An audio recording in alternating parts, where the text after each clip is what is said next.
ಇವಾಗ bike taxi ಏನು stop ಆಗಿತ್ತು. ಹೌದು. ಬಟ್ ಇವಾಗ ಮತ್ತೆ ರ್ಯಾಪಿಡೋ ಮತ್ತೆ Ola Uber bike taxi run ಆಗ್ತಾ ಇದೆ.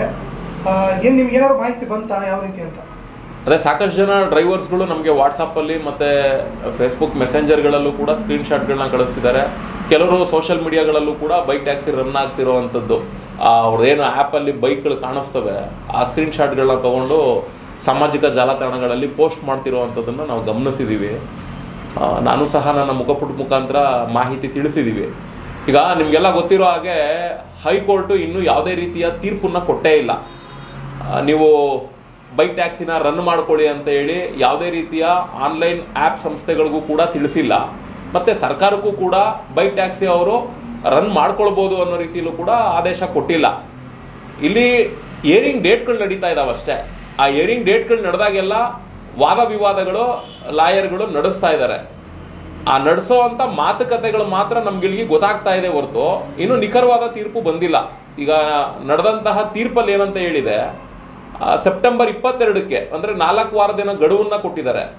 ಸರ್ಕಾರ ಈ ಒಂದು ಬೈಕ್ ಟ್ಯಾಕ್ಸಿ ನೀವು ಲೀಗಲ್ ಮಾಡ್ಕೊಳ್ಳೋದಕ್ಕೆ ಏನಾದರೂ ರೂಪುರೇಷೆಗಳನ್ನ ರೆಡಿ ಮಾಡ್ತೀರಾ ಅಥವಾ ಇಲ್ವಾ ಅನ್ನೋ ಒಂದು ಕ್ಲಿಯಾರಿಟಿನ ನಮಗೆ ಕೊಟ್ಬಿಡಿ ಅಂತೇಳಿ ಹೈಕೋರ್ಟ್ ನ್ಯಾಯಾಧೀಶರು ಕೇಳಿದ್ದಾರೆ ಅಷ್ಟೇ. ಅದು ಬಿಟ್ಟು ಇನ್ಯಾವುದೇ ರೀತಿಯ ಬೈಕ್ ಟ್ಯಾಕ್ಸಿಗಳನ್ನ ರನ್ ಮಾಡ್ಕೊಳ್ಳಿ ಅನ್ನೋ ರೀತಿಯಲ್ಲಿ ಯಾವ ಅಗ್ರಿಗೇಟರ್ ಆ್ಯಪ್ ಸಂಸ್ಥೆಗಳಿಗೂ ಹೇಳಿಲ್ಲ. ಇಲ್ಲಿ ಇವ್ರೇನು ಮಾಡಿದ್ದಾರೆ, ಪಾರ್ಸಲ್ ಅನ್ನೋ ಒಂದು ಹೆಸರಲ್ಲೂ ಕೂಡ ಕದ್ದು ಮುಚ್ಚಿ ಹೈಕೋರ್ಟ್ ಹೇಳಿದ್ರು ಕೂಡ ಸೇವೆನ ಕೊಡ್ತಾ ಇರೋವಂಥದ್ದು ಕೂಡ ಕಂಡು ಬರ್ತಾ ಇದೆ. ಆದರೆ ಮುಂಚಿನ ರೀತಿಯಲ್ಲಿ ರಾಜಾರೋಷವ ಕೊಡೋಕ್ಕಾಗ್ತಾ ಇರಲಿಲ್ಲ. ಪಾರ್ಸಲ್ ಅನ್ನೋವನ್ನು ಕಳ್ಳ ಹೆಸರನ್ನ ಬಳಸ್ಕೊಂಡು ಇವರು ಪ್ರಯಾಣಿಕರ ಸೇವೆಗಳನ್ನ ಪಾರ್ಸಲ್ ತಗೊಂಡು ಹೋಗ್ತಿದ್ದಾರೆ ಅನ್ನೋ ಒಂದು ರೀತಿಯಲ್ಲಿ ಬಿಂಬಿಸ್ಕೊಂಡು ಸೇವೆ ಕೊಡ್ತಾ ಇದ್ದಿದ್ದು. ಈಗ ಏಕಾಏಕಿ ರಾಜಾರೋಷವಾಗಿ ಸೇವೆ ಕೊಡ್ತಾ ಇರುವಂಥದ್ದು ಕಂಡು ಬರ್ತಾ ಇದೆ. ಈಗ ನಿಮಗೆಲ್ಲ ಗೊತ್ತಿರೋ ಹಾಗೆ ಸಂಘಟನೆಗಳು ಹೋರಾಟಗಳು ಮಾಡಿದ್ದಾವೆ. ಹಲವಾರು ಜನ ಇದರಲ್ಲಿ ಕೇಸಸ್ಗಳು ಕೂಡ ಹಾಕ್ಸ್ಕೊಂಡಿದ್ದೀವಿ. ಮತ್ತು ಇದ್ರ ಸಂಬಂಧ ಏನು ನ್ಯಾಯಾಧೀಶರು ಮುಂದೆ ವಕೀಲರು, ಸರ್ಕಾರದ ವಕೀಲರು ಇದ್ರ ಬಗ್ಗೆ ಮಾತಾಡ್ತಿದ್ದಾರೆ. ಕರ್ನಾಟಕದ ಜನತೆಗೂ ಕೂಡ ಗೊತ್ತಿದೆ, ವೈಟ್ ಬೋರ್ಡಲ್ಲಿ ಪ್ರಯಾಣಿಕರು ಸೇವೆ ಕೊಡೋಕೆ ಬರೋದೇ ಇಲ್ಲ. ಅದರಲ್ಲಿ ಏನೇ ಅಪಘಾತಗಳು ಸಂಭವಿಸಿದ್ರು RC ಮಾಲೀಕ ಜವಾಬ್ದಾರ ಆಗ್ತಾನೆ. ಹಂಗಾಗಿ ಮಾಡಬಾರ್ದು ಅನ್ನೋ ಒಂದು ವಿಚಾರನೂ ಕೂಡ ಎಲ್ರಿಗೂ ಕೂಡ ಗೊತ್ತಿದೆ. ಆ ಪ್ರಯಾಣಿಕರುಗಳಿಗೂ ಗೊತ್ತಿದ್ರೂ ಕೂಡ ನಮಗೆ ರೇಟು ಹಗ್ಗವಾಗಿ ಸಿಗುತ್ತೆ ಅಂತೇಳಿ ಅದರಲ್ಲಿ ಹೋಗುವಂಥದ್ದು ಕೂಡ ನಾವೆಲ್ಲ ನೋಡಿದ್ದೀವಿ. ಒಟ್ಟಾರೆ ನಾವು ಹೇಳೋದಿಷ್ಟೇ, ರಾಮಲಿಂಗಾರೆಡ್ಡಿ ಅವರು ಇದನ್ನು ದಯವಿಟ್ಟು ಪರಿಗಣನೆಗೆ ತಗೊಳ್ಳೇಬೇಕು. ಪರಿಗಣನೆಗೆ ತಗೊಂಡು ಈ ಆ್ಯಪ್ ಸಂಸ್ಥೆಗಳು ಏನು ರನ್ ಮಾಡ್ತಾ ಇದ್ದಾವೆ, ಯಾಕೆಂದರೆ ಒಂದು ವೇದಿಕೆ ಮೇಲೆ ಇದೇ ರಾಮಲಿಂಗಾರೆಡ್ಡಿ ಅವರು ಸ್ಟೇಟ್ಮೆಂಟ್ ಕೊಡ್ತಾರೆ, ನೋಡ್ರಪ್ಪ ನಿಮ್ಮಾಗೆ ನಂದು ಕೂಡ ಒಂದು ಸಂಘಟನೆ ರಯ್ಯ ಅಂತ ಹೇಳ್ತಾರೆ. ಹಂಗಿದ್ಮೇಲೆ ಆ ಸಂಘಟನೆಗೆ ನೀವು ಕೂಡ ನಾಯಕರಾಗೇ ಇರ್ತೀರ ಅಲ್ವಾ? ಯಾಕೆಂದರೆ ನಿಮಗೆ ಸರ್ಕಾರ ಮಂತ್ರಿಗಿರಿ ಕೊಟ್ಟಿದೆ, ಪವರ್ ಕೊಟ್ಟಿದೆ, ಮತ್ತು ಇಲಾಖೆನ ಹ್ಯಾಂಡ್ಲ್ ಮಾಡೋ ಅಂಥ ಕೆಪಾಸಿಟಿ ನಿಮಗೆ ಕೊಟ್ಟಿದೆ. ಅಷ್ಟು ಸಾಲದು ಅಂತ ನಿಮ್ಮಾಗೆ ನಂದು ಕೂಡ ಒಂದು ಸಂಘಟನೆ ಅಂದ್ಕೊಂಡು ಆಟೋ ಚಾಲಕರಿಂದ ಬೆಳ್ಳಿ ಕಿರೀಟನ ನೀವು ತೊಗೊಂಡಿದ್ದೀರಾ.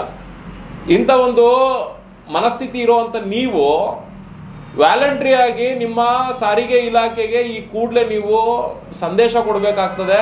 ಹೈಕೋರ್ಟಿಂದ ಯಾವುದೇ ರೀತಿಯ ನಿರ್ದೇಶನಗಳು ಬರ್ದಿಲ್ಲದೆ ಇರೋ ಕಾರಣ ಇವರು ಅನಧಿಕೃತವಾಗಿ ಮತ್ತೆ ಸೇವೆನ ಕೊಡೋದಕ್ಕೆ ಶುರು ಮಾಡಿದ್ರು ಅಂದರೆ ಆ ಸಂಸ್ಥೆಗಳನ್ನೇ ಇವರು ಸೀಲ್ ಮಾಡಬೇಕು. ಸರ್ಕಾರ ಸೀಲ್ ಮಾಡೋವಂಥ ಕೆಲಸ ಮಾಡಬೇಕು. ಇನ್ಯಾವುದೇ ಕಾರಣಕ್ಕೂ ಈ ಒಂದು ತೀರ್ಪು ಬರೋವರೆಗೂ ಕೂಡ ಆಟೋನು ಸರ್ವಿಸ್ ಕೊಡಬಾರ್ದು, ಕ್ಯಾಬ್ಗಳು ಕೂಡ ಸರ್ವಿಸ್ ಕೊಡಬಾರ್ದು ಅನ್ನೋ ರೀತಿಯಲ್ಲಿ ಸೀಲ್ ಮಾಡಬೇಕು. ಯಾಕೆ ಅಂದರೆ ಇವ್ರು ಯಾರು ಏನು ಲೈಸೆನ್ಸ್ಗಳನ್ನ ತೊಗೊಂಡಿಲ್ಲ. ನಮ್ಮ ಯಾತ್ರೆ ಆಗಿರ್ಬೋದು, ರ್ಯಾಪಿಡೋ ಆಗಿರ್ಬೋದು ಲೈಸೆನ್ಸ್ ತೊಗೊಂಡಿಲ್ಲ. ಓಲಾ ಊಬರ್ ಅವರಂತೂ ಲೈಸೆನ್ಸ್ ರಿನ್ಯೂವಲ್ ಮಾಡ್ಕೊಂಡಿಲ್ಲ. ಕೇಳಿದ್ರೆ ನಾವು ಹೈಕೋರ್ಟಲ್ಲಿ ಹೋಗಿದ್ದೀವಿ, ಸ್ಟೇ ಹಾಕೊಂಡಿದ್ದೀವಿ ಅಂತ ಹೇಳ್ತಾರೆ. ಸ್ಟೇ ಅನ್ನೋ ಹೆಸರಲ್ಲಿ ಲೈಸೆನ್ಸ್ಗಳು ತಗೊಳ್ಳದೆ, ಲೈಸೆನ್ಸ್ಗಳು ರಿನ್ಯೂವಲ್ ಮಾಡಿಸ್ಕೊಳ್ಳದೆ, ಈ ಥರ ಅನಧಿಕೃತವಾಗಿ ಹೈಕೋರ್ಟಲ್ಲಿ ಕೇಸ್ ಇದ್ರೂ ಕೂಡ ಏಕಾಏಕಿ ಬೈಕ್ ಟ್ಯಾಕ್ಸಿಗಳನ್ನ ರನ್ ಮಾಡ್ತಾರೆ ಅಂದರೆ ನಮಗೆ ಗೊತ್ತಿದೆ ಇದರಿಂದ BJP ನಾಯಕರುಗಳ ಕುಮ್ಮಕ್ಕಿದೆ. ಕೆಲವೊಂದು ಇನ್ವೆಸ್ಟ್ಮೆಂಟ್ ಮಾಡಿರೋಂತಹ ದೊಡ್ಡ ದೊಡ್ಡ ಉದ್ಯಮಿಗಳ ಇದರಲ್ಲಿ ಕೈ ಜೋಡಿಕೆಗಳಿದ್ದಾವೆ ಅಂತ ನಮಗೆ ಚೆನ್ನಾಗಿ ಗೊತ್ತಿದೆ. ಆದರೆ ಸರ್ಕಾರ ಎಲ್ಲೋ ಒಂದು ಕಡೆ ಇವ್ರನ್ನ ಏನಾದರೂ ಹೈಕೋರ್ಟ್ ತೀರ್ಪು ಬರೋವರೆಗೂ ಕೂಡ ಇವ್ರನ್ನ ಈ ರೀತಿ ಕಳ್ಳ ಮಾರ್ಗಗಳಲ್ಲಿ ಬಿಸ್ನೆಸ್ ಮಾಡೋದಕ್ಕೆ ಮುಂದುವರಿಸಿದ್ರು ಅಂದರೆ ಎಲ್ಲೋ ಒಂದು ಕಡೆ ರಾಮಲಿಂಗಾರೆಡ್ಡಿ ಅವರು ಕೂಡ ಇದ್ರ ಜೊತೆ ಇನ್ವಾಲ್ವ್ ಆಗಿದ್ದಾರೆ ಅನ್ನೋ ರೀತಿ ನಮ್ಗೆ ಅನಿಸ್ಬಿಡುತ್ತೆ. ಆ ರೀತಿ ಅನಿಸಿಕೆ ಬರ್ಕೂಡ್ದು. ಯಾಕೆ ಅಂದರೆ ಅವರು ಈ ಒಂದು ಸಾರಿಗೆ ಸಚಿವರಾಗಿರೋದ್ರಿಂದ, ಮತ್ತು ನಾನು ಕೂಡ ಒಬ್ಬ ಸಂಘಟನೆಯ ನಾಯಕ ಅಂತ ಹೇಳಿರೋದ್ರಿಂದ, ಮತ್ತು ಚಾಲಕರುಗಳ ಬಳಿ ಬೆಳ್ಳಿ ಕಿರೀಟ ತಗೊಂಡಿರೋದ್ರಿಂದ ಅವರು ಋಣಿಯಾಗಿರ್ಬೇಕು ಇವರು.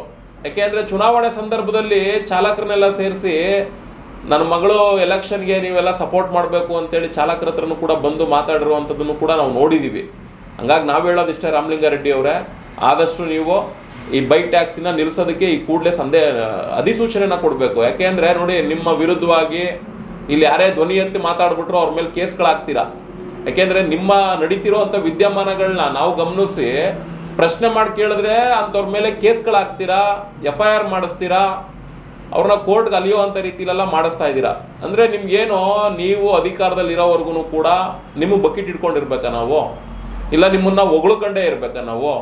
ವ್ಯವಸ್ಥೆ ಹಾಳಾಗಿ ಹೋಗ್ತಿದ್ರು ಕೂಡ ಅದ್ರ ಬಗ್ಗೆ ನಾವು ಮಾತಾಡದೆ ಅಕ್ರಮ ಚಟುವಟಿಕೆಗಳು ನೋಡಿ, GPS ಪ್ಯಾನಿಕ್ ಬಟನ್ ವಿಚಾರದಲ್ಲೂ ಕೂಡ ಅಕ್ರಮವಾಗಿ ಚಟುವಟಿಕೆ ನಡೆಸ್ತಾ ಇದ್ದಾರೆ, ದುಪ್ಪಟ್ಟು ಹಣ ಸುಲಿಗೆ ಮಾಡ್ತಾ ಇದ್ದಾರೆ. ಇಂಥ ಎಲ್ಲ ವಿಚಾರಗಳನ್ನ ಆಧರಿಸಿ ನಾವು ಧ್ವನಿ ಎತ್ತಿ ನಿಮ್ಮನ್ನ ಪ್ರಶ್ನೆ ಮಾಡಿ ಕೇಳಿದ್ರು ಕೂಡ ಪ್ರಶ್ನೆ ಮಾಡೋರ ಮೇಲೆ ನೀವು FIR ಹಾಕಿಸ್ತೀರಾ ನಿಮ್ಮ ಕಾರ್ಯಕರ್ತರುಗಳನ್ನ ಬಿಟ್ಟು. ಹಂಗಿದ ಮೇಲೆ ಏನು ನಿಮ್ಮ ಸರ್ಕಾರ ಅಧಿಕಾರದಲ್ಲಿದೆ ಅಂದ್ಬಿಟ್ಟು ನಿಮ್ಮ ಈ ಆಕ್ಟಿವಿಟೀಸ್ಗಳನ್ನ ನಾವು ಮಾತಾಡುವಾಗೇ ಇಲ್ವಾ? ಹಂಗೆ ಮಾತಾಡ್ಬಿಟ್ರೆ ನೀವು ಕೇಸ್ ಹಾಕ್ಸ್ತೀರಾ. ಅಂದರೆ ನಿಮಗೆ ಹೋದಷ್ಟು ದಿನ ನೀವು ಎಷ್ಟು ದಿನ ಅಧಿಕಾರದಲ್ಲಿ ಇರ್ತೀರ ಅಲ್ಲಿವರೆಗೂ ರಾಮಲಿಂಗಾರೆಡ್ಡಿ ಅವ್ರಿಗೆ ಜೈ ಅಂದ್ಕೊಂಡು, ರಾಮಲಿಂಗಾರೆಡ್ಡಿ ಅವ್ರನ್ನ ಹೊಗಳ್ಕೊಂಡು, ರಾಮಲಿಂಗಾರೆಡ್ಡಿ ಅವ್ರ ಬಕೆಟ್ ಇಟ್ಕೊಂಡು ನೀವು ಹೇಳೋ ಅಂಥ ರೀತಿಯಲ್ಲಿ ನೀವು ಆ ಥರ ಇದ್ದವ್ರಿಗೆ ನಿಮಗೆ ಆದ ಒಂದು ಚೌಕಟ್ಟಲ್ಲಿ ಯಾವುದಾದ್ರೂ ಒಂದು ಸ್ಥಾನಮಾನ ಕೊಡೋ ಥರ ಇದ್ದರೆ ನಿಮಗೆ ಸ್ಥಾನಮಾನ ಕೊಟ್ಬಿಟ್ರೆ ನೀವಿರೋವರೆಗೂ ನಾವು ಜೈಕಾರ ಹಾಕೊಂಡಿರ್ಬೇಕೇನ್ರಿ ರಾಮಲಿಂಗಾರೆಡ್ಡಿ ಅವರೇ? ನಾವು ಅಂಥವ್ರಲ್ಲ. ದಯವಿಟ್ಟು ಚಾಲಕರ ಸಮುದಾಯ ಹಾಳಾಗ್ತಾ ಇದೆ. ಕಾರ್ಪೊರೇಟ್ ಸಂಸ್ಥೆಗಳಿಗೆ ನೀವೆಲ್ಲ ರೆಡ್ ಕಾರ್ಪೆಟ್ ಹಾಸಿ ಅವ್ರನ್ನ ಅನುಕೂಲದ ವ್ಯವಸ್ಥೆನೂ ಇಲ್ಲಿ ರಾಜ್ಯದಲ್ಲಿ ಮಾಡಿಕೊಟ್ಟಿದ್ದೀರಾ. ಅವ್ರು ಅದನ್ನೇ ಲಾಭವಾಗಿ ಪಡ್ಕೊಂಡು ಅಧಿಕಾರದಲ್ಲಿ ಯಾವ ಪಕ್ಷ ಇರ್ತದೆ, ವಿರೋಧ ಪಕ್ಷ ಯಾರಿರ್ತಾರೆ ಅಂಥವ್ರನ್ನೆಲ್ಲ ಬಳಸ್ಕೊಂಡು, ಉದ್ಯಮಿಗಳನ್ನ ಬಳಸ್ಕೊಂಡು ಅವ್ರ ಇಲ್ಲಿಗಲ್ ಆ್ಯಕ್ಟಿವಿಟೀಸ್ಗಳನ್ನ ಅವರು ಮುಂದುವರಿಸ್ತಾ ಇದ್ದಾರೆ. ಇದು ನಿಲ್ಲಬೇಕು ಅಂದರೆ ನೀವೊಬ್ಬರು ಸಂಘಟನೆ ನಾಯಕರಾಗಿ ನೀವೇ ಹೇಳ್ಕೊಂಡಿದ್ದೀರಾ. ನಿಮ್ಮ ಇಲಾಖೆಗೆ ಈ ಕೂಡಲೇ ಅಧಿಸೂಚನೆನ ಹೊರಡಿಸಿ ಯಾವ್ಯಾವ ಆ್ಯಪ್ ಸಂಸ್ಥೆಗಳಲ್ಲಿ ಬೈಕ್ ಟ್ಯಾಕ್ಸಿ ರನ್ ಆಗ್ತಿದ್ದಾವೆ ಸಂಸ್ಥೆನ ನೀವು ಮುಟ್ಗೋಲು ಹಾಕಬೇಕು, ಸೀಲ್ ಮಾಡಬೇಕು. ಇದು ಬಿಟ್ಟರೆ ಬೇರೆ ಆಪ್ಷನ್ನೇ ಇಲ್ಲ. ಯಾಕೆಂದರೆ ಇಲ್ಲಿ ಹೋರಾಟಗಾರರುಗಳು ಹೋರಾಟ ಮಾಡೋದಕ್ಕೆ ಹೋದರೆ ಪೊಲೀಸವ್ರನ್ನ ಬಿಟ್ಟು ಕೇಸ್ಗಳು ಹಾಕಿಸ್ತೀರಾ, ನಿಮ್ಮಂಥವ್ರನ್ನ ಪ್ರಶ್ನೆ ಮಾಡಿದ್ರೆ ಕೇಸಸ್ಗಳು ಹಾಕಿಸ್ತೀರಾ. ಆ ಬೈಕ್ ಟ್ಯಾಕ್ಸಿ ಅವ್ರನ್ನ ನಿಮಗೆಲ್ಲ ಮಾಡೋದು ತಪ್ಪು ಅಂತ ಹೇಳಕ್ಕೆ ಹೋದ್ರು ಕೂಡ ಕೇಸಸ್ಗಳು ಹಾಕಿಸ್ತೀರಾ. ಒಂದು ರೀತಿಲಿ ಈ ಕಡೆ ಮಗುನು ಗಿಂಡ್ತೀರಾ, ಆ ಕಡೆ ತೊಟ್ಟುನು ತೂಗುವಂಥ ಆಟ ಆಡ್ತಾ ಇದ್ದೀರಾ. ಅದೆಲ್ಲ ಕಾಣಿಸ್ತಾ ಇದೆ. ಇರಲಿ, ನೀವೇ ರಾಮಲಿಂಗಾರೆಡ್ಡಿ ಅವರೇ ಆದಷ್ಟು ಬೇಗ ನಿಮ್ಮ ಇಲಾಖೆಗೆ ಅಧಿಸೂಚನೆ ಕೊಡಿ, ಬೈಕ್ ಟ್ಯಾಕ್ಸಿಗಳು ನಿಲ್ಲೋ ಅಂತ ರೀತಿಲಿ ಹೇಳಿ. ಅದೇ ಸರ್, ಈಗ ಕಂಪ್ನಿಗಳಿಗೆ ಏನು ಹೇಳ್ತಾರೆ, ಈಗ ಹೈಕೋರ್ಟಲ್ಲಿ ಯಾವುದೇ ರೀತಿಯ ಸೂಚನೆ ಬಂದಿಲ್ಲ ಬೈಕ್ ಟ್ಯಾಕ್ಸಿ ರನ್ ಮಾಡಿ ಅಂತ, ಬಟ್ ಕಂಪ್ನಿಗಳು ರನ್ ಮಾಡ್ತಾ ಇದ್ದಾವೆ. ಅಲ್ಲ, ಇಲ್ಲಿ ಕಂಪ್ನಿಗಳು ಏನಾಗ್ಬಿಟ್ಟಿದೆ ಅಂದರೆ ಹುಚ್ಚನ ಮದುವೆಯಲ್ಲಿ ಉಂಡವಣೆ ಜಾಣ ಅನ್ನೋ ಒಂದು ಗಾದೆ ಮಾತಂಗೆ ಒಂಥರ ಹುಚ್ಚರು ಸಂತೆ. ಇಲ್ಲಿ ಏನಾಗಿದೆ ನೋಡಿ, ರಾಜ್ಯದ ಮಂತ್ರಿಗಳು ಸದನದಲ್ಲಿ ಕಲಾಪಗಳು ನಡೀತಾ ಇದ್ದಾವೆ. ಜನರ ಪ್ರಜಾಪ್ರಭುತ್ವದ ಪ್ರಜೆಗಳು, ಕೂಲಿ ಕಾರ್ಮಿಕರುಗಳು, ಕಾರ್ಮಿಕರ ವರ್ಗಕ್ಕೆ ಏನು ಅನ್ಯಾಯಗಳಾಗ್ತಿದ್ದಾವೆ ಅಂಥದ್ದೆಲ್ಲ ಗೊತ್ತಿದ್ರು ಕೂಡ ಅದ್ರ ಬಗ್ಗೆ ಮಾತಾಡೋದಿಲ್ಲ.